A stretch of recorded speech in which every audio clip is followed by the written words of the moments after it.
A year or so ago, I was approached, we have a Young Minds conference coming up. Would I care to have a panel discussion on a subject of my choice? And within about a femtosecond, I knew what I was going to be having a panel discussion about. Geek Pride, ladies and gentlemen. The fact that there is a subset of young minds out there who are widely derided for who they are. And they need to stand proud. They need to capture the term geek and hold their heads high in society. Geeks are perhaps the most useful group of people in our society. Look at how much around us, our iPhones, the technology that we have around here, that would not be here if it were not for geeks. We must celebrate and worship our geeks. Ladies and gentlemen, to explore the intriguing concept of Geek Pride, I've got the most geeky panel I could find. And they're proud for me to say that. I should add, before any of you think I'm being derogatory.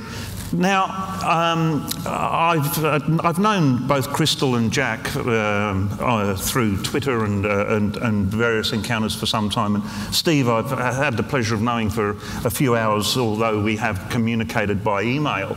And as I said, these guys really are they're excellent examples of geeks. How do you, as geeks, define a geek? What are the defining features? Who are we talking about? Jack, you lead off on this one. Well, I have a fairly broad definition of geek. Traditionally, geeks are sort of defined as scientists or people who are interested in physics, chemistry, maths, biology, I suppose, as well, technology. But for me, a geek can be anyone who's intensely passionate about a particular subject that they can acquire a knowledge base about. So you can speak about people who are geeks about trains, which I believe Paul is an example of. Indeed. Indeed. I'm not going to resile from that for a moment. Something to be proud of. Indeed. Yeah, you can have geeks about anything. Geeks about football, sports statistics. So the defining character is that intensity of interest. Pretty much. And if you can acquire knowledge about it, it's possible to be a geek about that subject. Look, this is a perfect place for a confessional in front of hundreds of people. So what exactly is your kingdom of geekdom? What's your favourite subject? I'm a biology student and I have an intense passion for evolutionary biology and biochemistry and molecular biology, and that's what I'm studying. But I have been intensely interested in that since the age of probably 8, and I think we're going to touch on that later about our childhood, geeky childhoods. But yeah, I'm a massive geek about that. I'm also probably a geek about music, if you could be such a thing, music theory and things like that. Yeah, I have a pretty wide-ranging geeky appreciation. And I think you can. Dr. Crystal, yeah. I think you can be a music geek. I think you can be a film geek. I think you can geek out about, lots of different sort of areas. And I think that the word geek is kind of being repurposed in that way to kind of mean someone who's, got expert knowledge. But I think one of the defining characteristics of a geek is someone who has that thirst and that curiosity and that drive, not only to want to know, but to find out. And I think maybe that's why a lot of geeks are drawn to science, because science is a process of how you acquire knowledge. So maybe that's why, science geeks, there tend to be a lot of geeks who are drawn to the area of science or engineering and computing. But I think you can be a geek over anything. And I think that that the geekiness is the word geek is being kind of used in different ways. Like, you can totally geek out about something. Like, I read something and I was like, wow, I was just totally geeking out over this thing because it was awesome and I was looking at it and it was fun. And, those kinds of ways where I've heard the word geek being used. And just tell us a bit about the geeky work that you do at the Wee High. You're actually working on malaria. Yeah, so I guess I work on malaria, which is my kind of research subject, but I consider myself a bit of a pan-science geek in that I can kind of get excited about lots of different areas. Like, the thing I probably geeked out over the most recently is the transit of Venus. So that was cool. I'm not an... There's a little black spot on the sun today. I've got some pictures of Venus if you want to see them. I took them at the hospital. I was a little worried about how I was going to introduce Stephen, and obviously he's more than capable of introducing himself. In fact, Stephen, you've written about geekdom and published in the ABC and elsewhere. So is that a fair description of Look, I want to add geekdom? one more thing. Yes, it is about being obsessed with one or two areas of knowledge, but becoming a real expert. But it isn't just. I don't think we can talk about Justin Bieber geeks, for example. There are a lot of people that are obsessed with Justin Bieber, but I wouldn't call them geeks. What's a Justin Bieber? No. I'm just. It's a special kind of pillow for people with damaged coccyx. But I think the important component of that obsession is that you have to be obsessed with the underlying structure of how it works. Understanding how something works and how it's all put together. If you're just in love with something and putting posters of something on your walls, that's not geek. Right? Maybe that's teenager, but it's not geek. That's just perverse. Yeah. I would add another character, and that is that it's about young people. You know, I used to be a geek, and when I turned 40, I became an intellectual. You don't tend to think of older people as being geeks. Geek is something in the domain of youth.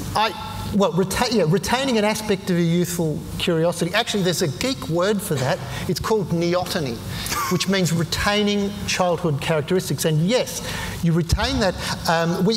When I worked at University of Western Sydney, we used to have these open days. We'd have school kids come in, and we'd have all these experiments on the benches, and you'd ask the kids to come in and play with spectroscopes and all sorts of stuff. And there was this switch just at the onset of the sex hormones. You could see below a certain class, all the kids were curious and touching things and, spectrum, colours. And then the moment the sex hormones hit, bang, well, it was just too cool for school, you know. So, except for the geeks, because I guess the sex hormones cut in a bit later or something. So that's what geeks do. They retain that youthful curiosity, that wanting to pull things apart and try to get it back together again. Sometimes I did manage to get things back together again. So I think that's you're right. There is something youthful about it. And I think that's why geeks are so excitable. I think you can tell, you know, if you give a geek some kind of knowledge or insight or topic, and they just go, oh wow, that's really interesting. I think geeks are very excitable people. But yes. now that we're adults, you know, it's Speak for cool. yourself. Yeah, okay, yeah. Barely. Yeah. Apart from Stephen, you know, we revel in our geekness. You know, we are liberated by our geekness, but it's not always that way, is it? When you're growing up geek at school, you were telling me some horrendous stories earlier on. About growing up geek. Yeah. Well, I think it's challenging, you know, if you feel different in any way, you know, and maybe if you celebrate your knowledge, you're seen as big-headed or you're a show-off, and those are kind of words that I really struggled with as a kid. It's just like, but I want to know, or I do know, and I want to share that I know this because it's really cool, and don't you think it's cool too? So it can be challenging in that way to grow up geek, but I guess the thing that I think's really changed these days is that there is an instant geek support network when you have one of these. You know, I mean, you just said earlier. I told you to leave that in the green room. Someone might tweet me. But you said like that we met on Twitter. I mean, so Jack and I met on Twitter. And when I was 17, if I had to admit to someone that I had met some of my friends on a computer, that was just painfully embarrassing. That the group of people I was hanging out with on the weekend, we knew each other because we talked to each other on computers. And it was really, really painfully embarrassing. And so I think these days it's a bit different because, you know, that's a key element of socialising these days is using technology to be able to create your own social networks and your own kind of personal support groups. So I think that potentially there's, you know, a bit more of a momentum behind the rise of the geek. My areas of geekdom are fossils and trains. Ever since I was a kid, had been obsessed with both of them. And I can remember being at school and kids coming up to me and saying, when you grow up, are you going to be a fossil? And I'd say yes, and couldn't understand why they didn't see that I was being serious. And the joke was on them, because if I'm really lucky, I will become a fossil one day. You know, you have an attachment to your subject that your peers just do not understand. Jack, growing up geek. Yeah, so I've been a geek for a long time. I've been interested in science. Can you remember when you weren't? Well, no. Actually, the other day in my house, you remember in primary school you get like the yearbooks, and every class has a double spread page of usually drawings of things. That's a way to engage children, I suppose, and to get out ideas, to get them to scribble them down on a piece of paper.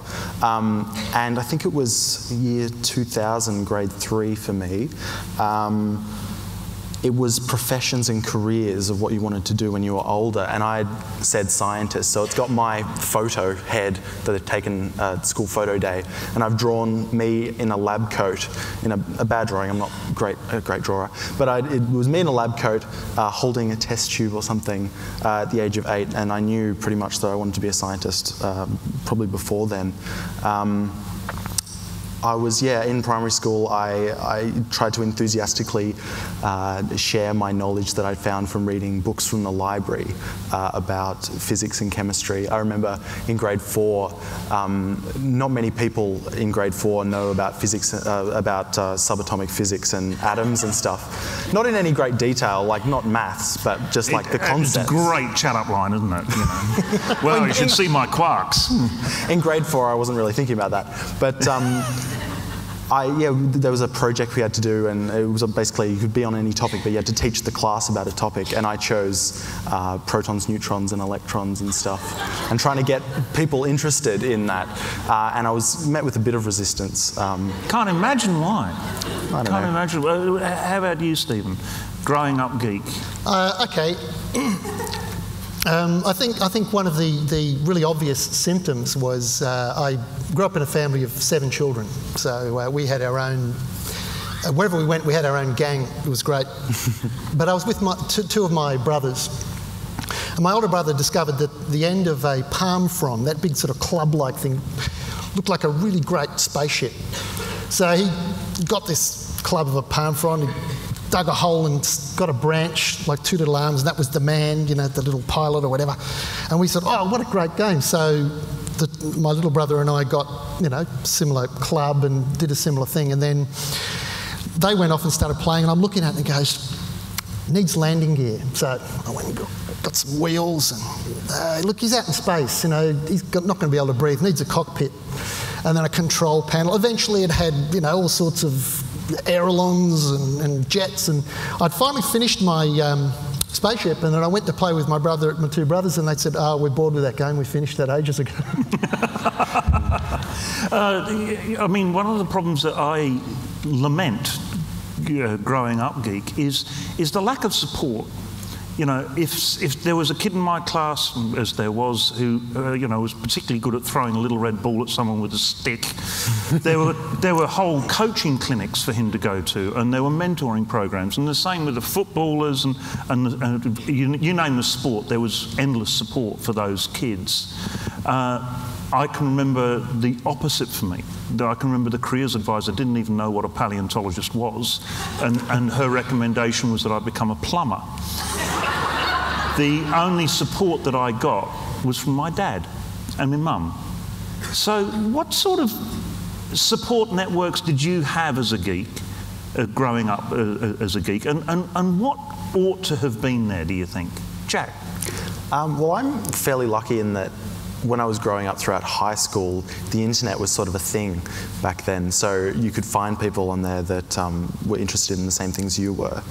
Also, I was lucky in going to a high school in Victoria that has an accelerated program, so all the students in my class were sort of geeks in one way or another because they were high-achieving students that were obviously into academic subjects. So you had a whole cohort. Yeah, that was an experience. So I've been fairly lucky in growing up with a fairly supportive network. I imagine a couple of decade or 2 ago, do you put anything back? Do you, if you like, do you go to schools and talk to kids who are going through their own geek phase and giving them any support? I was involved in a program, and I probably will be in the future still, called Into Science, which is something in Victoria where science students in university go back to high school science classrooms and sort of mentor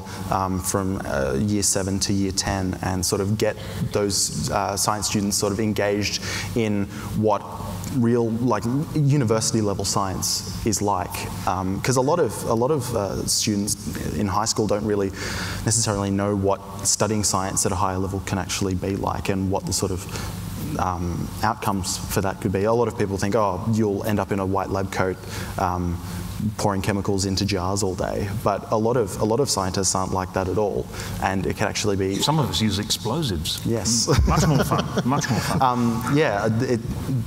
Changing their perception about what scientists can be and what they are is a good thing as well, especially if someone just a bit older than them, they say, oh, this person's interested in science, and they're not a 40-year-old man who's speaking to me in using words I don't understand. He's sort of relating on my level instead.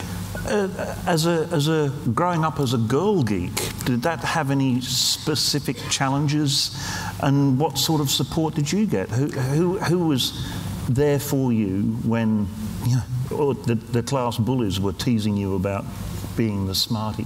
Well, I had really good teachers, some really good teachers. I had some really awful teachers. I remember my maths teacher was trying to explain trigonometry to me, and I kept asking him, yeah, but why is this and why is that? And he was basically like, look, just shut up and read the textbook. And we didn't get along very well. But then I had a great maths teacher who was like a mentor, who said to me, well, instead of going to that maths class, why don't you come and sit in my office and we can do some stuff together. So there was a real kind of, I looked for different mentors in that. And I had a really great mentor when I was at university, actually, because I was at university and I was doing science, but I didn't enjoy the practical work. And I was like, well, if I don't enjoy the prac work, why do I want to be a scientist? Because that's what you do. And she said, well, why don't you just come and do some research work? And that was very different. And I think that being able to do a self-directed, independent research project is so different to the way that science is taught, even at university. And I think that for me, being able to show science as a process rather than learning a series of facts is really important. And being able to show that when you're a scientist, you're really able to work with so much freedom of being able to, explore the things you're interested in. And I think to me, that's something that doesn't come across in curriculum, even at university level. Was it important to have a role model? I don't know if I had a role model, but I just had people who were very inspiring around me. And I think that I just didn't consider my gender as an issue, maybe. Like, stubbornly didn't consider it as an issue. What about you, Stephen? Well, I got most of my role models were in books. I would read about the scientists throughout history, and they were the people I really modelled myself on. Who were your favourites? I was very keen on Galileo. Yeah. Bit of an Italian flavour on that. Well, yes, but it wasn't just the garlic and the chili. It was firstly, he sort of more or less invented experimental physics. This idea that you would have a hypothesis and then do an experiment to test it in isolation from the rest of the universe and so on. He was really the one that more or less nailed down that method.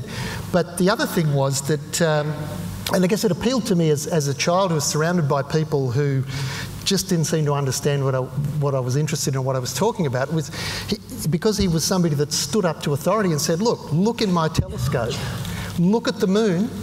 You're telling us that everything up in the heavens should be perfect. If you look in the telescope at the moon, it's got wrinkles on it. It's not perfect, not a perfect sphere. And that appealed to me, this idea that you would say, forget the authority. I'm actually looking at it with my own eyes. There's the evidence. And that for me as a young person, I thought the idea of sticking it up authority and saying, no, the truth is actually more important than your authority really got me fired up. We also, before we came on, we all agree that now we revel in our Greekdom. Geekdom, sorry. Greekdom. Too much tzatziki at lunch. It is an important way that we define ourselves. I mean, what you're doing at the WeHi and what you do with community radio. Just just tell us briefly about the Science A Go-Go? Oh, yeah, so I'm a weekly panel member on a science show, which sounds really geeky until you say that, well, I'm on the community radio station Triple R in Melbourne, which is really cool. And it's kind of like people then go, oh, wow, you're on Triple R. Oh, you do a science show, but you're on Triple R. And so I like the idea that kind of, you know, that community radio, and lots of community radio stations have science programs. And I think that's great that, you know, that's got that edge now. And Jack, just quickly, where do you think your geekdom is going to take you? Well, I'm finishing my undergraduate degree this year, and then I'll just be going into research. But hopefully, I'm actually just research. No, I'm quite active in science communication, so I'd love to. On the internet, obviously, I'd like to broaden that out to more physical mediums, I suppose. Yeah, and there's some great opportunities that the world's sort of opening up to science communication and geeks and putting them in positions of focus in the media. And realising that we're getting very close to time, I'm not wishing to bring up a new subject, but that's probably another feature of geekdom, is it's not just about acquiring knowledge, it's about wanting to tell everybody else about it.